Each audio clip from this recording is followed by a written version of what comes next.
Salut à tous, en ce samedi 30 décembre 2017, hein, c'est la fin d'année. Hein, j'en profite pour vous souhaiter de bonnes fêtes de fin d'année. Bon, faites attention, hein, je veux dire, si vous sortez avec la voiture, vous comptez faire la fête, qu'il y en ait un parmi vous qui soit à jeun quand même, hein, enfin qui n'ait pas bu, quoi. Hein, non, la boisson n'est pas interdite, hein, tu peux boire, mais il faut que ce soit de manière modérée. Mais comme il y a toujours tu vois, des intégristes de toutes parts, hein, même chez les buveurs, tiens, donc il faut boire avec modération. Hein, d'accord. Voilà. Donc voilà, je vous souhaite de bonnes fêtes de fin d'année. Inch'Allah. Ah oui, je vous renvoie aussi sur ma page Facebook. Hein, on lance une série hein, avec l'association Écoute. Une série sur Sahih al-Bukhari. Ouais, là, on est en haut de la montagne. Là, ça y est, là, c'est tout en haut de la montagne. C'est-à-dire, c'est au-dessus. Ah, Sahih, c'est au-dessus de ça. Hein. Dire ça à côté, tu vois, c'est un essai. C'est vrai, c'est un essai que Dieu a tenté. Bukhari, et là, on va tenter de passer le message du Sahih al-Bukhari à travers des caricatures, des dessins. Hein, vous allez voir, le prochain, il va être aussi pas mal. Hein, on va revenir sur l'histoire, sur l'ascension, tout ça. Hein, vous allez voir, c'est assez intéressant, tu vois.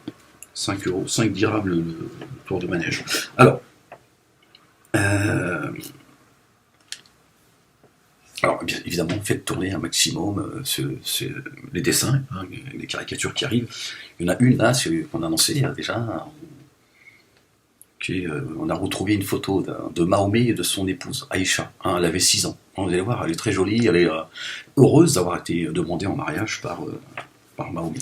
Hein, mais il lui dit, je te déglinguerai à l'âge de 9 ans, faut que tu sois patiente. Elle faisait un peu la gueule parce qu'elle a 3 ans à attendre. Mais bon, ça reste le prophète quand même. Hein. On peut, je veux dire, c'est pas un homme facile non plus. Hein. Ferme-la. Alors, j'aimerais aujourd'hui que l'on s'attarde un peu sur la sourate 17, le voyage nocturne. Oh, tu vois, voilà. Et donc, verset 61 au verset 64. D'accord ? Vous allez voir, il y a une petite subtilité. Bon, la traduction, c'est toujours un peu problématique avec la traduction, mais on fait avec ce que l'on a. D'accord ? Alors,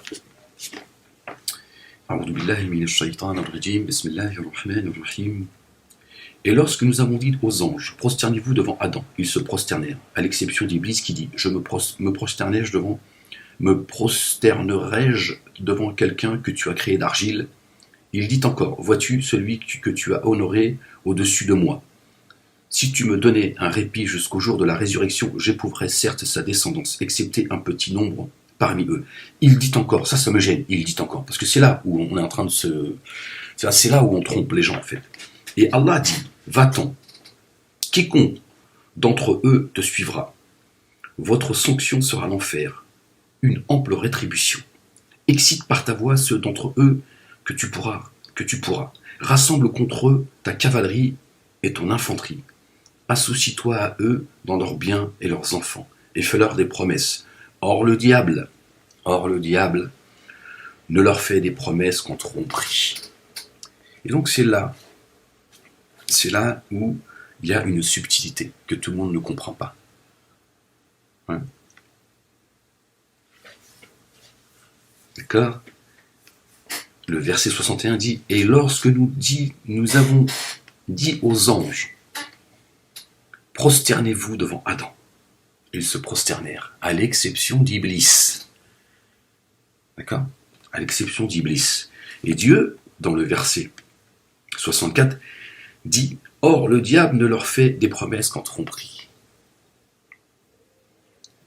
Donc, verset 61, Dieu demande aux anges de se prosterner devant Adam. Ils se prosternent, sauf Iblis, qui a dit non.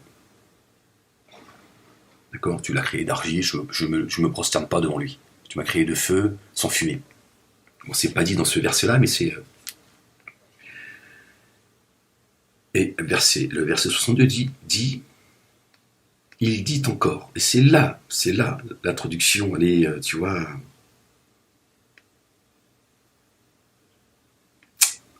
La traduction, il y a un problème. Tu vois ? قال اذهب فمن تبعك منهم